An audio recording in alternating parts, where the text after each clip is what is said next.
ఉంటే ఈ దేశం మీద యుద్ధం ప్రకటించండి. మీకు ఒకవేళ దమ్ము ధైర్యం ఉంటే ఈ భారతదేశం మీద యుద్ధం ప్రకటించండి.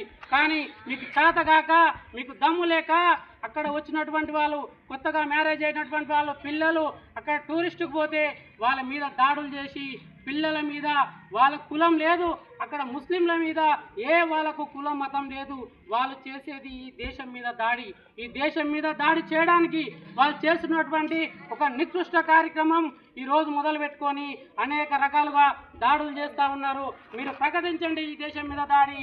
భారతదేశం సిద్ధంగా ఉంది, కానీ ఇక్కడ అనేక రకాలైనటువంటి ఇక జనాల మీద దాడులు చేసి ఇంకెంతమందిని పొట్టన పెట్టుకుంటారు. ఇట్లాంటి చేతగాని సన్యాసులు, ఇలాంటి దద్దమ్మలు ఉన్నారు కాబట్టి ఈ దేశంలో ఈ దేశం ఇక సహించేటటువంటి పరిస్థితిలో లేదు.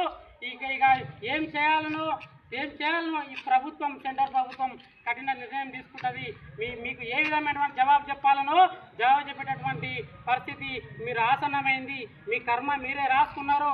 ఇప్పుడు ఏం జరగాలనో మేము తగిన రీతిలో కేంద్ర ప్రభుత్వం తగిన చర్యలు తీసుకుంటుందని కూడా మనం చేసుకుంటూ ఈరోజు